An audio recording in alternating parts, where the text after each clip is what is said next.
ህዳሴን ለፍጻሜ ያበቃ ትውልድ የመልማት ቁጭቱን በባህር በር ሊደግም ይገባል። የቀድሞ የባህር ኃይል አባላት ህዳሴ ግድብን ለፍጻሜ ያበቃው ትውልድ የመልማት ቁጭትን በባህር በር ሊደግሞ ይገባል ሲሉ ከኢቲቪ ጋር ቆይታ ያደረጉ የቀድሞ የባህር በር ኃይል አባላት ገለጹ።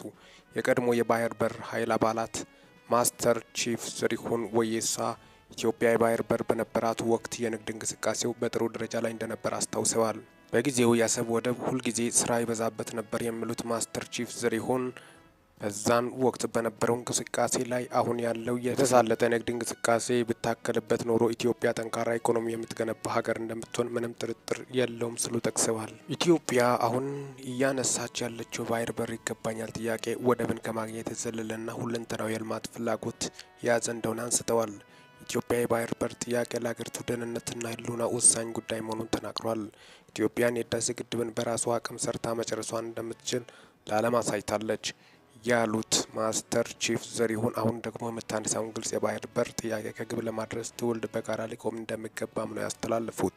ዘሪሁን አሁን ደግሞ የምታነሳውን ግልጽ የባህር በር ጥያቄ ከግብ ለማድረስ ትውልዱ በጋራ ሊቆም እንደሚገባ ገልጿል። የቀድሞ የባህር ኃይል አባል ሊዲንግስማን ጥበቡ ተፈራ በበኩላቸው የባህር በር ጥያቄ የንግድ መስመር ጥያቄ ብቻ ሳይሆን የሉዓላዊነትም ጥያቄ ነው ይላሉ። የህዳሴ ግድብ ለፍጻሜ መብቃት የዘመናት ቁጭትን የመለሰ እንደመሆኑ አሁንም ትውልዱ በኢኮኖሚ የማደግ ፍላጎቱን በባህር በር ደግሞ እንደሚገባ ተናግረዋል።